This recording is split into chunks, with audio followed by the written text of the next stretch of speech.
Hello, welcome to T-Ram Entertainment. I'm T-Ram, and today you're hearing me speak as opposed to a robot voice from CapCut. That is because I got a microphone, and now I can properly record videos.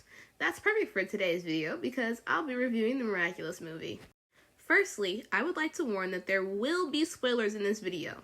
If you haven't seen the movie and you want to without getting anything spoiled, you should go see it now. You have been warned.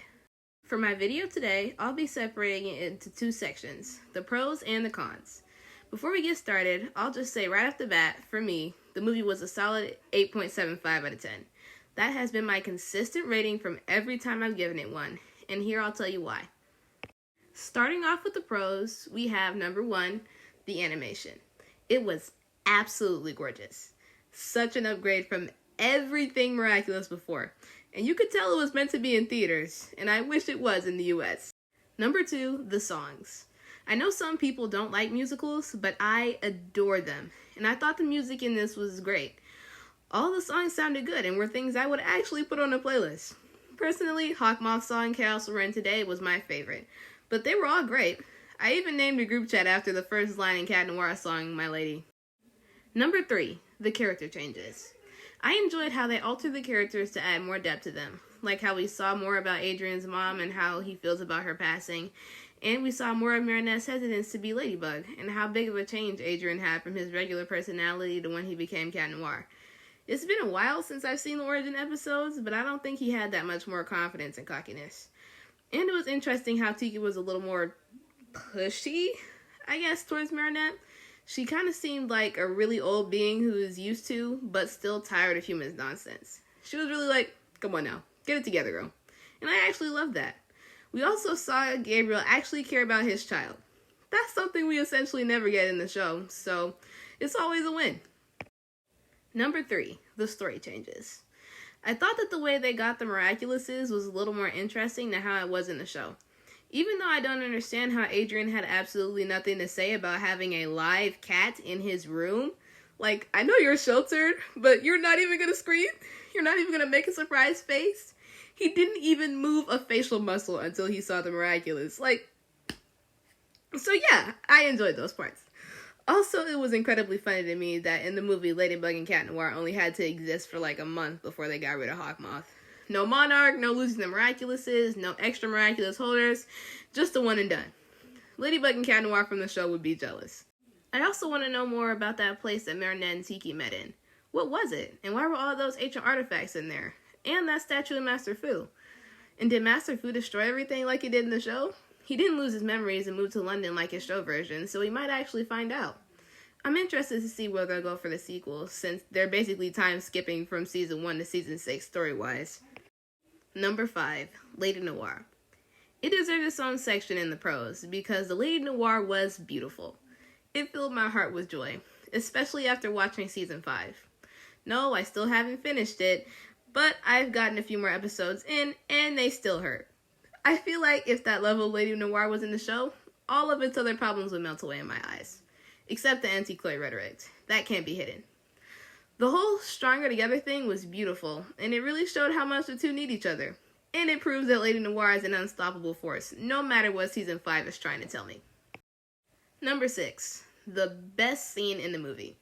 The scene where Adrian puts his earphone in while Marinette is talking is golden tier, and it is the best thing that I saw the entire time. That is the entire point. Now it's time to move on to the cons. These are some of the things that were not my favorite in the movie, but I'm willing to change my mind based on any points you all might have to share.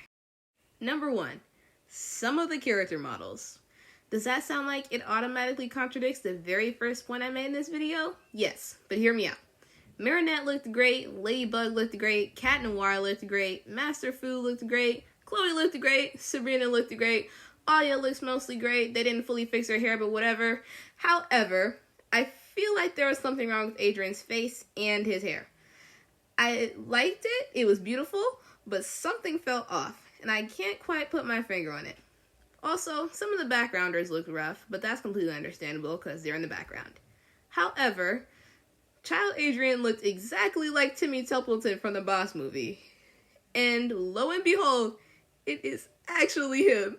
My jaw dropped, but I knew what I was talking about. Also, the little kid that was in the subway station when Cat Noir was fighting the gargoyle looked exactly like Adrian.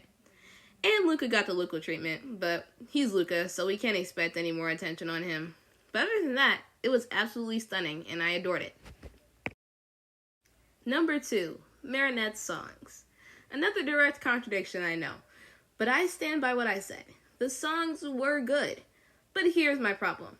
Every solo Marinette song is about the exact same thing. She sang about the same thing 3 times. If I Believed in Me, Courage in Me, and Reaching Out were all about her gaining confidence in herself. The first one made sense. It was her I Want song, and it explained her goal in the film. And it was good. She talks about it a little bit in You Are Ladybug, but that wasn't the main focus of the song, so I won't entirely count that one. Next, Courage in Me came on, and yeah, she was in the face of danger, and she had to convince herself to stand up and fight. That made sense, even though she really should have taken less time because she let everyone get demolished while she was singing a song about trying to save them, but I understand. But here's where the problem comes in. She starts saving the city with Cat Noir, and her confidence really starts to show up. But then, she rejects Cat Noir, and in turn, Adrian rejects her. Then she sings Reaching Out. Now, she had already really grown in her confidence, so I didn't understand the point of having this here. I guess maybe being rejected took all of her confidence away, but I feel like she could have sung about heartbreak instead, in like a duet with Adrian, or even just about getting her confidence back. But it was the exact same topic as the other songs, and at this point, I just zoned out. Also, why didn't Christina Vane sing? Keith Silverstein sung for himself, Melody sung for herself, and Christina is a great singer. I don't know if there were scheduling conflicts or something, but it didn't make any sense to me. My best guess was that they let Lou do it because she can speak both French and English, but I really don't know. And don't get me wrong, Lou is a great singer, but she sounds nothing like Marinette, and it's almost jarring to hear the switch between their voices. Square, the guy they had singing for Cat Noir, sounded enough like him to pass, but Lou and Christina V's voices did not merge well. Number 3, Cat Noir didn't transform. This is a small point. I know Ladybug is the main character and she's really the focus of the franchise, but Cat Noir deserved a transformation. He's just cooler than Marinette's in the show anyway. They also used their powers like once each, but that was neither here nor there. Number 4, Marinette and Adrian barely got any screen time. I know the movie is called Miraculous, Ladybug and Cat Noir, but Adrian and Marinette are Ladybug and Cat Noir. Not in that order though. I feel like it would have been interesting to see more of their daily lives and their personalities.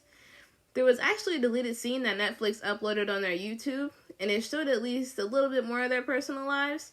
It seemed like there was some kind of cut storyline there, but it could have been interesting. Only problem with that scene was the anti-Chloe rhetoric that was at the end. But I feel like if they had more of Adrian and Marinette's personalities, especially Adrian since he was on screen in his civilian form for like 10 minutes, it would have added more to the reveal. And it probably would have given Marinette a real reason to fall in love with Adrian, because even though Cat Noir falling for Ladybug was a bit shallow at first, we eventually see them grow and develop a bond. Meanwhile, Adrian decided not to leave her on the ground and he became the apple of her eye. Marinette's utterly ridiculous behavior. Marinette was so bad in the final battle. I know if she did her job effectively, there probably wouldn't have been any interest in the story, but she really grinded my gears. Firstly, when Cat Noir shows up, she decides to act upset instead of being happy that he came to help and that she's not going to be fighting alone anymore. I understand that you're upset that he was late, but he probably didn't want to see you after you dropped him so hard the last time you saw each other. Like, you trashed him. Hello? Then, after he goes to fight Hawkmoth, she sits there and says, "But it's stronger together." So why don't you go up there and help him? I know she was a little beaten up, but she still had her yo-yo and she could still fight. Why didn't she go up there and help? Then she watches him fall from the Eiffel Tower into a river and waits till he's after submerged and has probably accumulated 20 concussions to go help him. She had her yo-yo the entire time. She could have helped him, and she chose not to. She didn't even help at the very end. She used all her strength to knock him out of Hawkmoth's grasp just for him to pick him right back up. She did absolutely nothing but add screen time. Number 6, the kiss. This isn't really a real movie flaw, but it made me so upset. Me and everyone I was watching the movie with screamed at the top of our lungs in unison when the end screen came up. Why, Zag? Why, Astruct? Why do you hate us so much? Why couldn't we have the full kiss? It was so close, and I waited 8 years for this, okay? I know they've kissed in the show, but it doesn't matter because every single time they forget, okay? And I thought we were having a real serious reveal, and you cut it off with an end screen. Are you gonna tell us that it wasn't the right time and have their memories be wiped at the very beginning of the sequel? Is that what you're trying to do? Don't do that to me. I need to understand, and I need to understand why. That's all I have for today. I hope you enjoyed my ramblings, and please share your thoughts, as long as they don't contain any Season 5 spoilers. That's it for now. Have a blessed day. Deuces!